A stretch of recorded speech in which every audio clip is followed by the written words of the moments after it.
তুমি করো, তোমার কর্ম তুমি করে যাও, বাকি তুমি আমার উপরে ছাড়ো। আমি মানে কে? ভগবান। বোন ঠিক বলছি? পাখার হাওয়া ভালো লাগছে বা ঠিক বলছি না ভুল বলছি? ভালো লাগছে বোন? ভালো না লাগলে বন্ধ করে দেবো। ঈশ্বরের কথা শুনতে না ভালো লাগলে বন্ধ করে দেবো। ঈশ্বরের কথা যদি না শুনে গান শুনতে ভালো লাগে, তাহলে আমার যে বোন গান গাইছিল ওকে বলবো তুমি গান করো, ঈশ্বরের কথা নয় পরে বলবো, তাই না? আমার মা বোনদেরকে সবাইকে বলবো, আমার মা যেটা করতেন, আমার জন্ম উলুবেরিয়াতে, উলুবেরিয়ার গ্রামে টালির চালের বাড়ি ছিল। বৃষ্টি হলে টালির চাল ভেঙে জল পড়তো, আর আমি সন্ধ্যেবেলা পড়তে বসতাম, বৃষ্টিতে বই ভিজে যেত, আমি উঠে পালিয়ে যেতাম যে আর তো পড়তে হবে না, কারণ বই তো ভিজে যাচ্ছে। পড়ার ফাঁকি দেওয়ার জন্য বৃষ্টিতে ভিজলেই বলতাম আর পড়বো না। তারপরে স্কুলে যেতাম, আমার একটা অ্যাসবেস্টাস দেওয়া স্কুল ছিল, 8 ঘন্টা লাগতো হেঁটে যেতে, 8 ঘন্টা লাগতো হেঁটে বাড়ি ফিরতে। মাটির কাদা রাস্তা দিয়ে, 1 হাঁটু কাদা, তার মধ্যে দিয়ে হাঁটতে হাঁটতে হাঁটতে হাঁটতে যেতাম স্কুলেতে। স্কুলের পাশে একটা পুকুর ছিল, পুকুরে পাটা ধুয়ে স্কুলে বসতাম। কোনো চেয়ার টেবিল ছিল না বোন, মাদেরকে বলছি। আমি পড়েছি উলুবেরিয়া প্রাথমিক হাটকালীগঞ্জ বিদ্যালয়তে, প্রাথমিক বিদ্যালয় হাটকালীগঞ্জ প্রাথমিক বিদ্যালয়তে আমাদের কোনো চেয়ার টেবিল ছিল না, বেঞ্চও ছিল না। মাটিতে বসতাম, ঘর থেকে একটা টিনের বাক্স নিয়ে যেতাম, তাতে বই থাকতো, আর একটা চাটাই নিতাম, চাটাই নিয়ে যেতাম, চাটাই পাততাম, আর দিদিমণিরা একটা চেয়ারে আর টেবিলে পড়াতেন।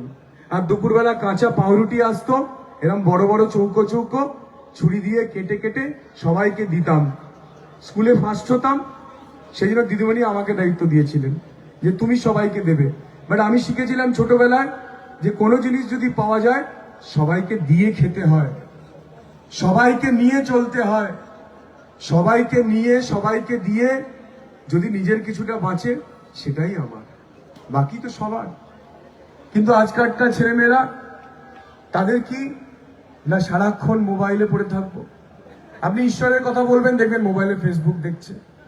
আপনি ভালো কথা বলতে যাবেন, বলেন দাদা একটা সেলফি দিন না। সারাদিন ধরে, মানে এই 2-3 বছরে কয়েক লক্ষ সেলফি দিয়েছি। ভালোবাসে মানুষ, কিন্তু ঈশ্বরের কথা বললে একটু অধৈর্য হয়ে পড়ে, কারণ অভ্যাস চলে গেছে। আমার এখানে যারা বয়স্ক মায়েরা আছেন তারা জানেন যে ছোট্ট ছোট্ট বাচ্চাদের মন থেকে ভগবানের নাম একটু একটু কমে আসছে। কোথাও গিয়ে মনে হচ্ছে যে তাদের কাছে ঈশ্বর থেকে মোবাইলটা আগে, ফেসবুকটা আগে। ঠিক বলছি না ভুল বলছি মা?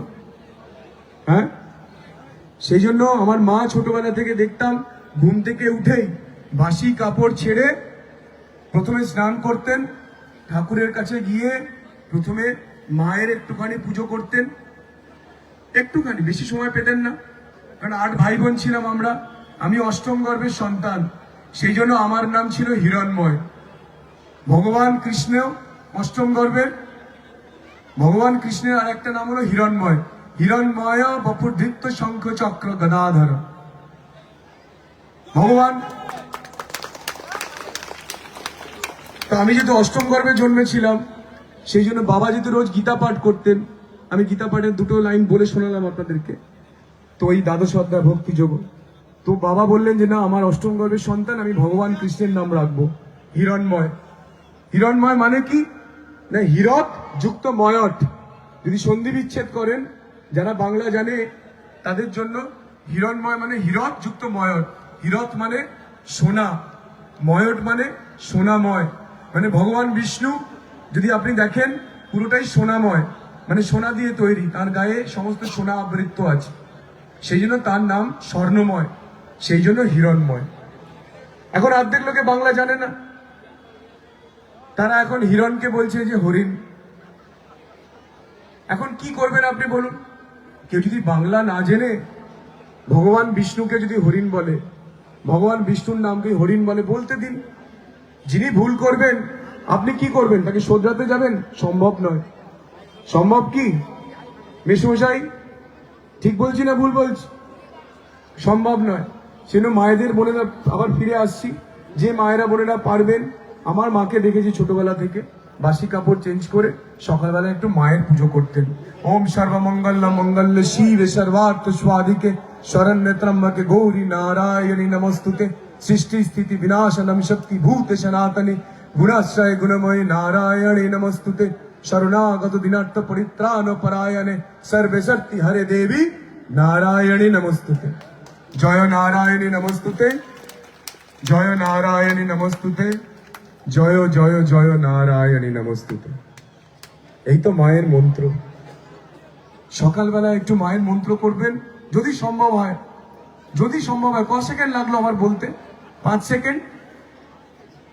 5 সেকেন্ডে বেশি লেগেছে? কিন্তু আমরা বোন, তুমি বাচ্চাকে কোলে নিয়ে আছো, সকালবেলা 5 সেকেন্ড দেবে ভগবানের জন্য? যখনই দুঃখে পড়ি, কষ্টে পড়ি, বাড়িতে কোনো অসুখ হলো, অশান্তি হলো, দুঃখ হলো, কষ্ট হলো, চললাম মায়ের মন্দিরে পুজো দিতে, আর সারা বছর মাকে ভুলে থাকবো, তাই না? ঠিক বলছি না ভুল বলছি মাসিমা? সারা বছর ঠাকুরের নাম করব না, যখন বাড়িতে বিপদ হবে, যখন বাড়িতে কোনো কষ্ট আসবে, কোনো দুঃখ হবে, মা বাঁচিয়ে দাও, ভগবান তুমি আমাকে বাঁচিয়ে দাও। কত স্বার্থপর আমরা, তাই না? কত স্বার্থপর। আর মা ভগবান না দিতে পারলে বলে ভগবান তো নেই, এই তো আমার বাড়ির তো কিছু হলো না, ভগবান তো কিছু করতে পারলো না। কিন্তু সবই তো বিজ্ঞান, সবই তো বিজ্ঞান, যুক্তির বাইরে তো কিছু নেই পৃথিবীতে। তো যদি আমি রোজ করি 5 সেকেন্ড, বোনকে জিজ্ঞেস করলাম যে বাচ্চাকে কোলে নিয়ে আছো, তুমি করবে? কোনো উত্তর পেলাম না যে হ্যাঁ করব। 5 সেকেন্ডের জন্য ভগবানের নাম নেব, তাতেও যদি বলে হ্যাঁ, বলতে অসুবিধা কি আছে, তাই না? হয়তো করলে না কালকে থেকে, কিন্তু এখন তো মনে সাহস নিয়ে বলতে হবে হ্যাঁ করব। আরে মন্ত্র উচ্চারণ করতে না পারো, 3 বার মা মা বলে ডেকো তো। মায়ের সামনে গিয়ে, সে শ্যামা মা হোক, মা চণ্ডী মা হোক, মা কামাখ্যা মা হোক, মা দুর্গা মা হোক, মা কালী হোক, মা সরস্বতী হোক, মা লক্ষ্মী হোক, মা জগদ্ধাত্রী হোক, যে কোনো মায়ের কাছে যদি হাত জড়ো করে সকালে, সবাইকে মন্ত্র বলতে পারেন কোনো মানে নেই, কিন্তু মায়ের কাছে গিয়ে তো প্রণাম তো করতে পারি সকালে ঘুম থেকে উঠে। দেখবেন সারা দিন আপনার কি ভালো যাবে, ঘরের যত অশান্তি আছে সব ঠিক হয়ে যাবে। কিন্তু আমরা কিছুই করব না, আমরা সারা বছর ভগবানকে ডাকবো না, শুধু বিপদে পড়লে ভগবান তুমি বাঁচাও। মহাপ্রভু এগুলোই বলতেন যে পারিস না পারিস, একবার দিনে একবার হরে কৃষ্ণ, একবার রাধে রাধে, উনি ওনার মতো করে বলেছেন, রামকৃষ্ণদেব তার মতো করে বলেছেন, মা শারদা মা তার মতো করে বলেছেন, সবাই সবাই মতো করে বলেছেন। কিন্তু সবাই একটাই কথা বলেছেন যে সবাইকে রোজ ভগবানের নামটা নিতে হবে, সবাইকে রোজ একবার করে ঈশ্বরকে ডাকতে হবে। যদি আমি হিন্দু ধর্মে জন্মগ্রহণ করে থাকি, যদি আমার ধর্ম হিন্দু হয়, আমার কর্ম হিন্দু ধর্মকে রক্ষা করা। যাওয়ার সময় আমি জানি ভাইরা যারা আছেন, যে বোন গান করছিলেন, তার হয়তো মনে হচ্ছে দাদা কখন মাইকটা ছাড়বেন, এই ঈশ্বরের কথা বন্ধ করবেন, আমি আবার গান করব। কারণ উনি তো গান করার জন্যই এসছেন। কি সুমধুর গলায় গান গাইছিল, ঈশ্বরের গান, আহা। জয় রাধে জয় রাধে জয় রাধে জয় রাধে জয় রাধে জয় রাধে জয় রাধে জয় রাধে। হরি বল। মহাদেবের গায়ত্রী মন্ত্র আছে, যদি মায়ের মন্ত্র পড়ার পরে একটু মহাদেবের মন্ত্র পাঠ করেন সকালবেলা, আর 5 সেকেন্ডের জন্য, আর 5 সেকেন্ড, সকালে একবার মায়ের মন্ত্র। ভগবান কৃষ্ণের তো আপনারা সবসময় হরে কৃষ্ণ রাধে কৃষ্ণ জয় রাধে মহাপ্রভু, তার সঙ্গে যদি সম্ভব হয়, যারা মহাদেবকে ভালোবাসেন, যারা মহাদেবকে প্রণাম করেন, পুজো করেন, তাদের জন্য মহাদেবের গায়ত্রী মন্ত্র আছে। ওম তৎপুরুষায় বিদ্মহে মহাদেবায় ধীমহি, ওম তৎপুরুষায় বিদ্মহে মহাদেবায় ধীমহি, তন্ন রুদ্র প্রচোদয়াৎ, তন্ন রুদ্র প্রচোদয়াৎ। ओम तत्पुरुषाय विद्महे महादेवाय धीमहि तन्न रुद्र प्रचोदयात्। এটা মহাদেবের গায়ত্রী মন্ত্র। কতক্ষণ লাগে? 5 সেকেন্ড, শুধু 5 সেকেন্ড লাগে। ঈশ্বরের নাম করছি, উনি বলছেন একটু আপনি তো অভিনয় করুন। মানুষের কোথাও গিয়ে ঈশ্বরের নাম কি ভালো লাগছে না আজকাল? আমি তো সকাল থেকে ঘুম থেকে উঠে থেকে ঈশ্বরের নাম করি, রামকৃষ্ণদেবের কথামৃত পড়ি, রামকৃষ্ণদেবের যে সন্ধ্যারতি আছে সেটা শুনি, অপূর্ব লাগে। আমার বাড়ির যে যারা যারা থাকেন, এই ভাইরা থাকেন, সবাই আমরা একসঙ্গে থাকি দাসপুরের সবুজ সঙ্গ মাঠে। সকাল থেকে আমাদের ভগবানের নাম চলে, এক অপার আনন্দ। আর যারা দীক্ষা নিয়েছেন তারা গুরুর নাম করবেন, আর যারা দীক্ষা এখনো নেননি তাদের কাছে মা বাবাই গুরুদেব। সকালে ঘুম থেকে উঠে মা বাবাকে একবার প্রণাম করবেন, করে দিনটা শুরু করবেন। দেখবেন আপনার সংসারে, আপনার যে কোনো কাজে সাফল্যই আসবে। ওম অখণ্ড মণ্ডলাকারং ব্যাপ্তং যেন চরাচরম তৎপদং দর্শিতং যেন তস্मै শ্রী গুরবে নমঃ। অজ্ঞানতিমিরান্ধস্য জ্ঞানাঞ্জন শলাকয়া চক্ষুরুন্মিলিতং যেন তস্मै শ্রী গুরবে নমঃ। अनेक जन्म संप्राप्त कर्म बंधु विदाहिने आत्मज्ञान प्रदानेन तस्मै श्री गुरवे नमः। गुरुर्ब्रह्मा गुरुर्विष्णु गुरुर्देव महेश्वर गुरुरेव परं ब्रह्म तस्मै श्री गुरवे नमः। ब्रह्मानंदं परम सुखदं केवलं ज्ञानमूर्तिं दंडातीतं गगन सदृशं तत्तमस्यादिलक्ष्यम् एकं नित्यं विमलमचलं सर्वधीष्वाक्षि भूतं भावातीतं त्रिगुणरहितं सद्गुरुं तं नमामि। तमेव माता च पिता तमेव बन्धुश्च सखा तमेव বিদ্যা। এই যে অনেক লম্বা আছে, যতটুকু মনে থাকবে ততটুকু বলবেন। না মনে থাকলে মা বাবাকে প্রণাম করবেন। মায়ের মন্ত্র না মনে করতে পারলে একবার মা বলে 3 বার ডাকবেন।